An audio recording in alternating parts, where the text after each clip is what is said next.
I'm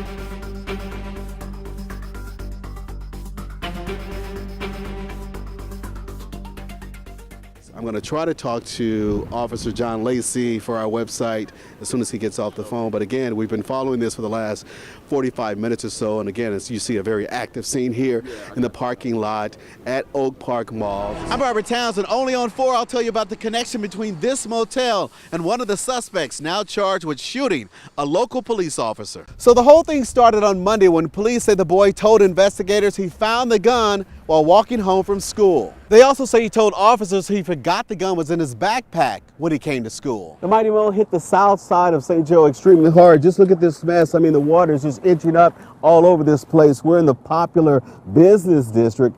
Flash flooding all around, saturating this popular spot. Residents and city officials, as you can imagine, just want some relief. The last 2 days have been extremely emotionally and mentally draining for family and friends of Navy Petty Officer First Class Charlie Finley. Now they're all holding out hope tonight. Finley will soon be found alive. Yeah, this is the state manual inspectors tell me they used to determine, again, more than a half dozen buses back here at this company have safety hazards. Yvonne McNutt has nothing good to say about KC Premier Transportation in Kansas City. Their work ethics are horrible. McNutt says from November of last year until early March, she worked as a bus monitor for KC Premier. But after 5 months... Why did you quit? Because it was cold. It was so cold on that bus, and I was not going to do it again. McNutt says she repeatedly told KC Premier's managers the bus she rode every day with students from Frontier School of Excellence was without any heat on many bitterly cold winter days. But that's not all. One of the back windows wouldn't stay up. They had issues with the defrost not working. I had to scrape the windows as we drove. She shared these cell phone pictures with us. The doors wouldn't shut, which kept the arms from working properly. They had leaky windshields. They had it taped to hold the windshield up. And a lot of this stuff that I complained about, they kept saying, we'll get to it, we'll get to it. In early March, McNutt says she had a dangerous close call while riding a KC Premier bus. The brakes went out on one of the spare buses. McNutt says as she and a female driver traveled southbound on the Paseo, then turned on Truman Road, the brakes on the bus suddenly failed. The driver actually had to pull over and call for help. She says thankfully the driver coasted through the traffic light just in the nick of time. The brakes had gone to the floor. She couldn't drive it, and they sent a mechanic out there to get it, to come and get it and take it back, so we didn't get to do a route that day. I thought about these kids on this bus. There were no children on the bus that day. Do you think this company is putting children's lives at risk? Yes, absolutely. That's why I got so upset and I started calling around. McNutt quit in late March, and a few days later, inspectors with Missouri Highway Patrol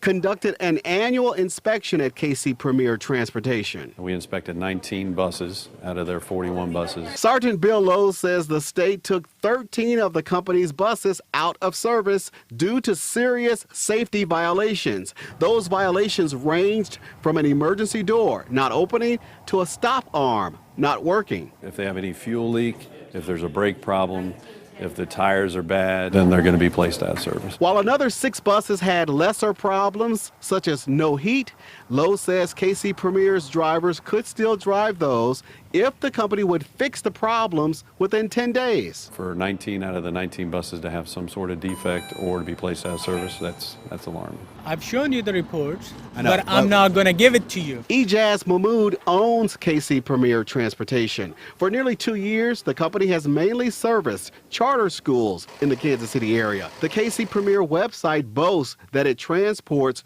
1,000 children to and from school every day. Mahmood would not show us the recent state inspection reports on his buses on camera. It's like this bus 38.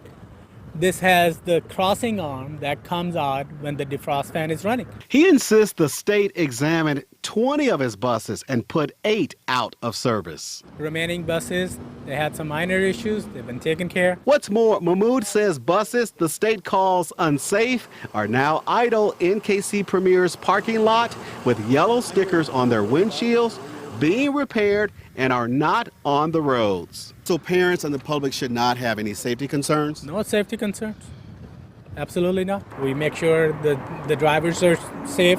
We make sure the students are safe. And yeah, it's no big deal. It is a big deal to Raquel Pacheco. Ridiculous. what is going on. Pacheco says her two daughters will no longer ride KC Premier buses to Guadalupe Center's high school until she's convinced the buses are safe. No more buses. I mean, we are trusting these buses to take care of our kids, and crappy buses now? No, come on. Now, state inspectors will be back out here in 3 weeks. They say if the problems on those 19 buses are not corrected by then, KC Premier will be cited. Inspectors tell me they will also check out the company's 22 other buses. Now, the owner here says he is not worried. He says he will definitely be out here during that second inspection.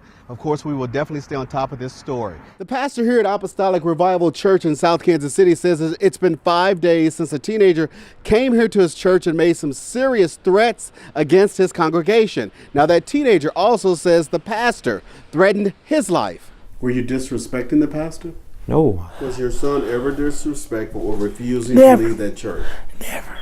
The things that he said, I have never in my ministry heard anyone defame God, defame the ministry, defame the church like he did. They are serious allegations made by everyone involved. 17-year-old Quentin Graham says last Thursday he visited Apostolic Revival Church with his mom and young sisters for teen night. Were you having a good time in the beginning? Yeah. But while Pastor Frank Ross was preaching, Graham admits he made a comment that touched off a firestorm at the small church that's been around for 29 years. All I did was say, we are sheep and not goats, and that hurt it. The teenager's remark comes from a scripture in the Bible. Just my words just hurt him. Just by saying we are sheep and not goats. That's all I said. He was laughing, he was jeering, he was speaking to his sister. He spoke out loud when we asked him to be quiet. Pastor Frank Ross says when Graham refused to be silent, he asked several of his ushers to remove the teenager from the church. Graham says he tried to walk out on his own, but then he says at least 10 men and teenagers grabbed him. They grabbed me, grabbed my arm, grabbed my shirt and stuff. None of our men assailed him, but this young man did assault our ushers. When the scuffle spilled outside onto the church's parking lot, Quentin Graham says the 36-year-old pastor pointed a gun at his forehead and threatened to shoot him. He said, I will kill you. And I said, do it. Then after that, that's when I just really started going off. He threatened the church and everybody in it. Did you pull a gun on him? I will not comment to that. I will say that we did try to de-escalate the situation, and it got out of control to the point where we were uncomfortable. Graham's mom regrets taking her family to the church. I'm still trying to figure out what went wrong. I want justice. I want something done. So at this point, both sides have filed police reports. We'll definitely keep you posted and let you know how this church controversy ends up. Tonight, there's finally peace here in this Kansas City neighborhood, thanks to Fox 4 problem solvers and this huge piece of steel. They should please fix it. Anthony Cordon is scratching his head. He cannot believe since at least Sunday, 5 days, this manhole just down the street from his Kansas City home has not been covered. I mean, you can walk right up to the edge. And there it is. Oh, it looks like it's just broken. Today I spotted the broken off rusty iron plate there at the bottom of the manhole that's about several feet deep. Someone could definitely get hurt falling in there and possibly get stuck in there. A spokesperson for KC Water says they had 2 barricades placed around the manhole because of repair work that's going on here. We're told a utility company owns the manhole. No clue. Right now, no one can tell us for sure how long the manhole cover has been off. What is clear? That's definitely not safe at all. The mysterious safety hazard has worried neighbors, created traffic jams, and loud bangs when drivers' tires hit it. He just hit it. Yeah, he did. He just ran over the hole. All kinds of mayhem at this intersection. I would put that there because that guy didn't even see that hole. Right after Jeff Shrout hopped out of his truck and placed 2 banged-up barricades back around the potentially menacing manhole, the driver of this 18-wheeler hit the barricades. An alert, nice passerby quickly picked up the one that fell, enabling the semi-driver to get by. Looks bad. They need a plate, steel plate over it, or just a manhole cover. At 4:38 this afternoon, I called Kansas City Water about the problem. About 30 minutes later, these guys were out here to cover the manhole. That's good. It's much safer now. City officials are still trying to determine what company actually owns the utility manhole. A relieved Anthony Cordon is just glad the safety hazard is no more, thanks to Fox 4. Yeah, it took a while, but at least they patched it up now. You happy? Yeah. Robert Townsend, Fox 4 News. It's not easy. Ryan Stokes' parents, Naireen and Clarence, take slow, heart-wrenching steps to a spot they never imagined they'd have to visit. Below the yellow cross hanging in this tree is their son's gravesite. He wore a cross every day.